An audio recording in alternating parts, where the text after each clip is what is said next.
Prier avec Jésus, un itinéraire à ses côtés.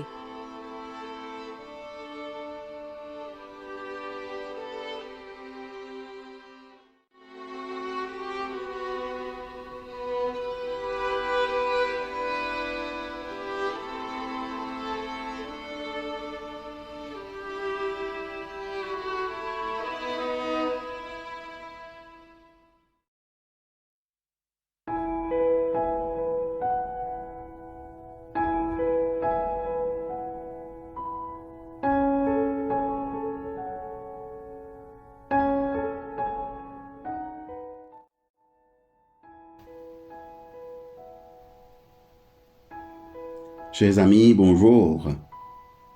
Nous voici arrivés au 7e jour, c'est-à-dire le dernier jour de notre cheminement ensemble en cette 6e semaine. Le thème, les mains de Dieu.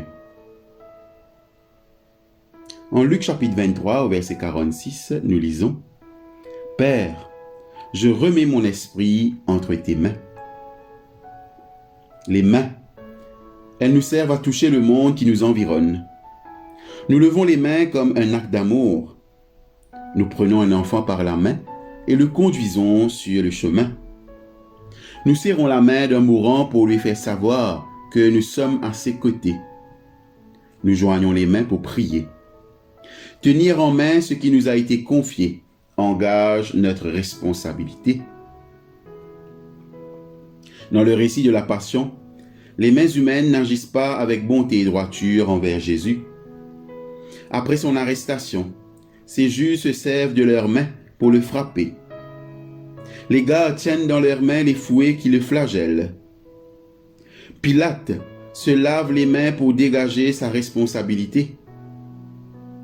Des clous enfoncés par les mains de soldats percent celles de Jésus pour l'attacher à la traverse de la croix. Nous aurions compris que Jésus ne veuille rien savoir des mains en ces derniers moments, étant donné la souffrance que lui ont infligée des mains depuis qu'il a été livré entre les mains des pécheurs. Pourtant, la dernière prière de Jésus évoque des mains qui s'ouvrent pour l'accueillir. « Père, je remets mon esprit entre tes mains. » Cet acte d'abandon confiant, Jésus indique que l'œuvre de Dieu est loin d'être achevée. Si le vendredi saint marque la dernière action de Jésus dans sa vie terrestre, sa prière d'abandon laisse à Dieu la porte ouverte pour que ses mains fassent ce qu'elles veulent de l'esprit de Jésus. Car lorsque les mains de Jésus pendent inertes dans la mort et se trouvent liées par des bandelettes dans le tombeau, les mains de Dieu restent libres, libres de procéder à un nouvel acte créateur, libres de faire jaillir la vie du tombeau comme autrefois elle l'avait fait surgir du néant. Dans sa prière finale par laquelle il confie à Dieu non seulement le passé et le présent, mais aussi l'avenir, Jésus fait preuve d'un espoir extraordinaire et non de résignation.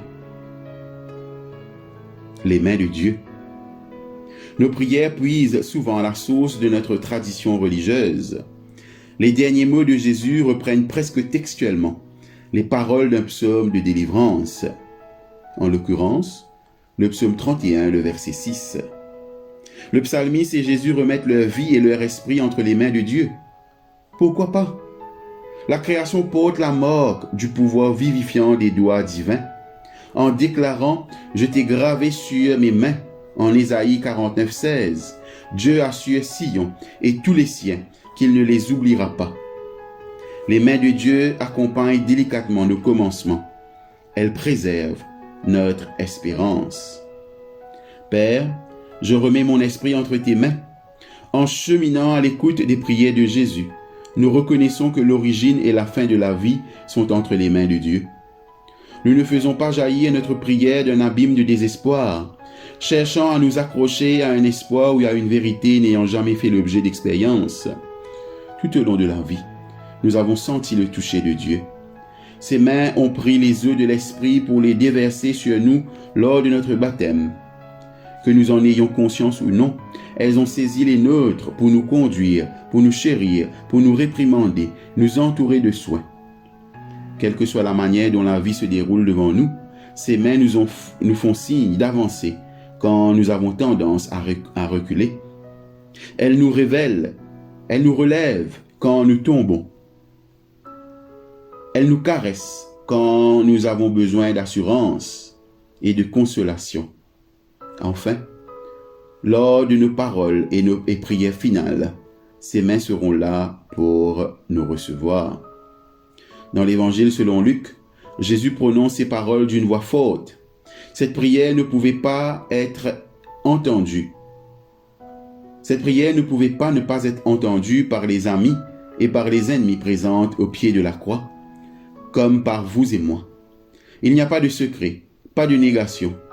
Jésus se confie en Dieu. Son cri soulève une question. Qu'en est-il de nous?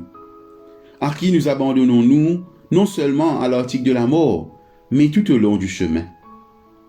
La prière finale de Jésus, formulée sur la croix, n'est que le point culminant d'une prière, d'une vie et d'un ministère qui ont toujours été entre les mains de Dieu.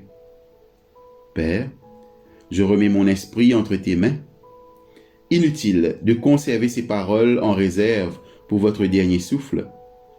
L'imitation de l'itinéraire de Jésus vous encourage à vous remettre chaque jour tout entier entre les mains de Dieu. Puissiez-vous vivre entre les mains de Dieu. Prions. Ô Dieu, fais-moi la grâce de sentir tes mains rassurantes me guidant, de sentir leur force créatrice dans ma vie et d'aller vers les autres avec la compassion de tes mains tendues. En Jésus-Christ, ton Fils, notre Seigneur. Amen. Votre exercice spirituel pour ce matin. Regardez attentivement vos mains. Revivez l'émotion ressentie quand elles ont touché la main d'un ami ou d'un être cher cette semaine.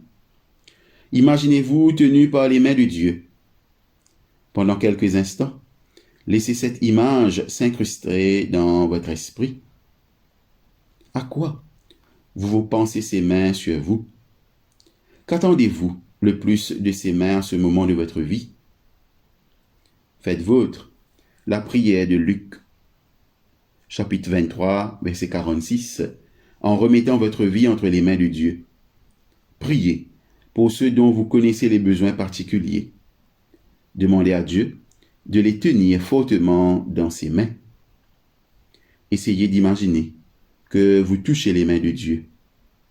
Remerciez Dieu pour la grâce de ses mains qui vous tiennent.